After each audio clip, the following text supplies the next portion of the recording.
Hello, I'm Daniel, and welcome to the Emunah Project. We here at the Emunah Project are continuing in our series of videos with respect to information, education, inspiration, guidance, advice. And in a previous video, I made reference to the tribe of Levi and how they were able to pass on the tradition and educate their children to grow up in the proper, observant Jewish manner. And I'm going to also quote a rabbi that I quoted in that video, Rav Shimon Schwab, would tell a story that when he was about 8 or 9 years old, he was the eldest of 5 brothers. They were sitting at the Passover Seder, the Pesach Seder table, and when they come to the section in the Haggadah, when they talk about the Firkashas, the 4 questions from the 4 sons, his father asked each one of the boys, which one of these 4 sons do you want to become? Well, the kid's always going to say, I want to be the Chacham, I want to be the Ben Chacham, the wise son. Is the wise son, the wicked son, the simple son, and the one who doesn't even know how to ask. He says, sure, I want to be the Ben Chacham, or the wise son. And it was at this point that Rav Shimon Schwab's father became very serious and is said in a very loud voice. Imagine the impression this would have on children. He said, a very loud voice, if one of my children ever became a Rasha, the evil one, a wicked person, even regarding the tiniest of mitzvahs, I would tell him, Vive lo, for me and not for him. You no longer have a place at my Seder table, because I love HaShem more than I love you.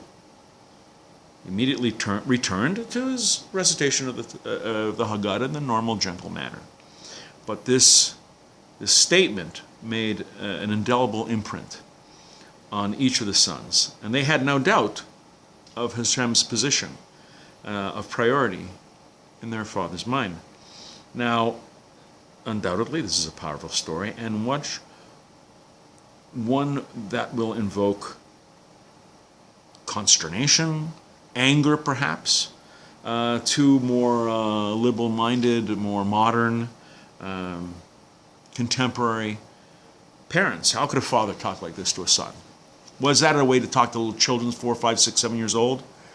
How can you make such an implacable statement to a young child, to a young mind? How can you as a parent be so unyielding, so uncompromising? This is modern society talking.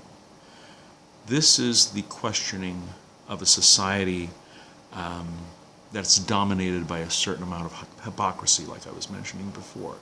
The artificial is venerated. The charlatan is praised. This question comes from a parent who refuses to take responsibility and who would rather blame than seek a cure, who expects parenting to be instant and automatic. When it comes to HaShem, when it comes to religion, when it comes to being Jewish, when it comes to being Bnei Noach, we put God first. That message cannot be mixed. There can be no gray area. You may not want to be as blunt as Rav Shimon Schwab's father, but the message, however you deliver it, must be clear and unequivocal. The Creator's position, the position of HaShem, of God in our life, is paramount. Nothing comes before God, not even them. Harsh in the short term. The hope is that in long term it will be beneficial.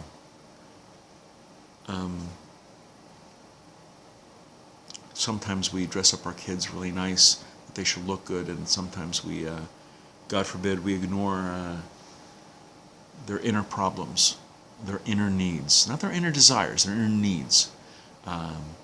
Sometimes we give our children what we want rather than what they need.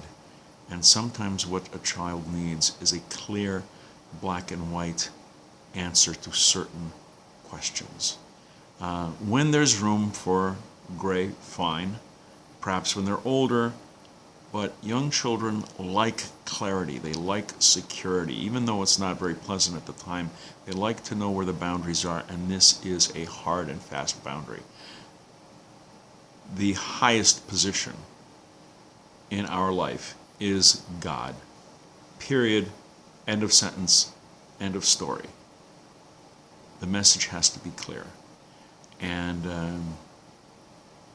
this is the lesson of Rav Shimon Schwab's grandfather, and the lesson of Shevet Levi, the tribe of Levi, and perhaps a key to Chinuch, to education. We're going to be doing more videos along these lines. Please come back, please watch, please learn.